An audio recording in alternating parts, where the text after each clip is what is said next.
Hivi kijana mdogo tu kama wewe una mademu 4, una mademu 5, mademu mpaka 6. Uone aibu kijana wangu wewe. Zatoboa kwa mtindo huu.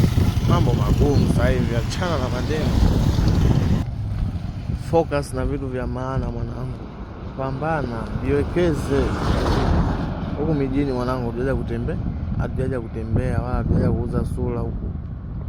Kwetu kwenye hapa eleweki, kule mashida mengi watu wangu. Kwa ukipata mwanangu nafasi ya kupambana, pambana sana. Ukipata nafasi ya kuenjoy, enjoy kawaida. Usienjoy sana mwanangu, haya ndo maisha. Unajikuta wewe kijana ndo wa kuenjoy sana.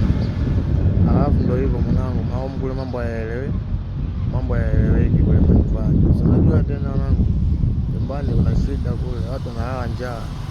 Wewe umekuja huko, unakaa hapa kwa bosi wako, umeona?